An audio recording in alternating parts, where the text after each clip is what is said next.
240 actions prévues dans tout le pays selon la CGT, 300 000 personnes attendues dans la rue. Les grèves de ce jeudi auront-elles un impact sur la situation politique? On en parle avec vous, Olivier Beaumont. Bonjour. Bonjour. Vous êtes chef adjoint du service politique au Journal Le Parisien. Troisième journée d'action en un mois.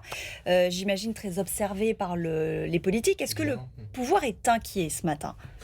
Non, pas vraiment. Vous venez de le rappeler, c'est la troisième mobilisation en un mois et on annonce clairement une mobilisation qui est bien moindre que celle qu'on a connue lors des fois précédentes.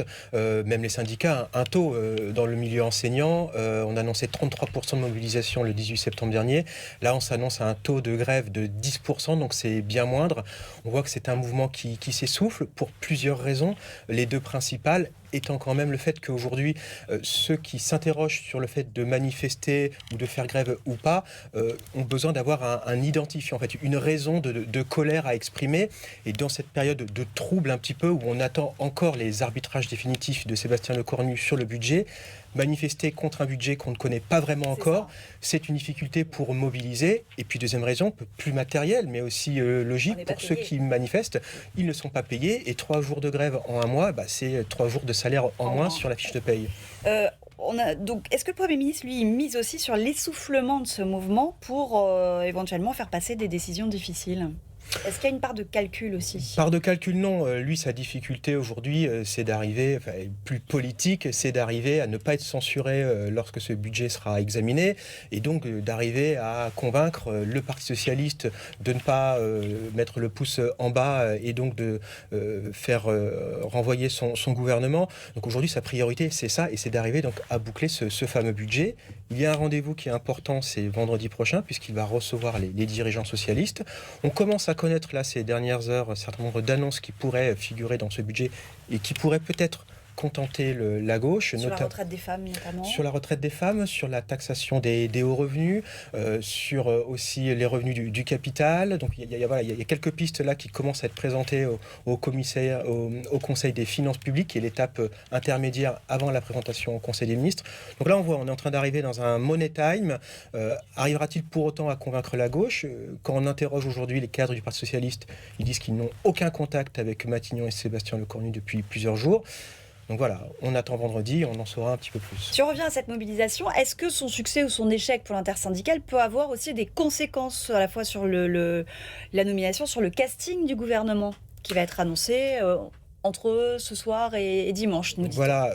Ça peut avoir un impact, une très forte mobilisation aurait forcément un impact. C'est clairement pas vers ce quoi on tend aujourd'hui. Et quand je dis une très forte mobilisation, il faudrait au moins 1 million de personnes dans la rue. Là, on voit qu'on est loin du compte, puisque c'était 500 000 qui avaient été comptabilisés par les forces de police le 18 septembre. Alors 1 million revendiqué par les forces syndicales. Mais voilà, on voit bien aujourd'hui qu'on n'est pas du tout dans ce delta-là aujourd'hui. Donc je ne crois pas qu'à ce stade, en tout cas, une mobilisation, qu'elle soit moyenne ou plutôt faible aujourd'hui, puisse avoir un impact. Et puis on le voit aussi, il y a très peu dans les transports en commun, il y a peu d'impact ce matin pour les usagers.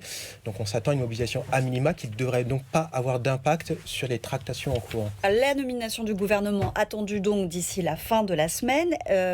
Est-ce que, déjà, pourquoi ce timing-là? Il fallait d'abord attendre le retour, je crois, d'Emmanuel Macron. Alors Emmanuel Macron, France. oui, avait deux déplacements à l'étranger cette semaine, et puis Sébastien Lecornu, alors c'est la méthode qu'il essaie de mettre en place. Il a dit que lui, sa priorité, c'était d'abord de traiter le quoi avant le qui.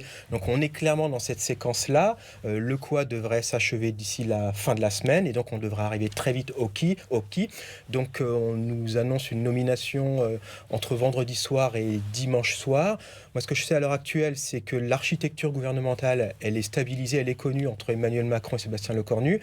Mais il y a toujours des ajustements de dernière minute, et on sait très bien, et je sais d'expérience, qu'il suffit que ça bloque sur un nom pour que ça ait un impact sur le reste de la formation du gouvernement. Vous racontiez hier dans Le Parisien que cette liste manquait de personnes issues de la société civile, manquait aussi de femmes. Est-ce qu'il est en train de réajuster cette liste-là, Sébastien Lecornu ? C'est la difficulté du moment.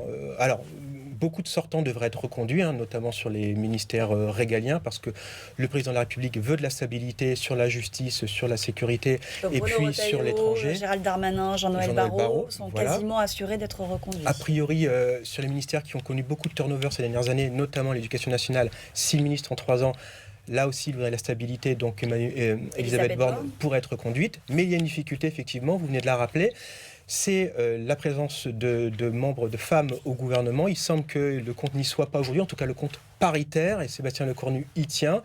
Et la difficulté, c'est la société civile, et on comprend, ils avaient déjà eu des problèmes la fois d'avant pour essayer de convaincre des personnes issues qui ne viennent pas du monde politique, et aujourd'hui s'engager dans un portefeuille ministériel, donc quitter des fonctions dans une entreprise. Quand on sait que ce gouvernement potentiellement peut sauter dans 15 jours ou dans un mois, on comprend que certains réfléchissent à deux fois avant d'accepter, et aujourd'hui c'est plutôt non pour intégrer un gouvernement quand on vient de la société civile. Merci beaucoup Olivier Beaumont pour Merci cet éclairage ce matin.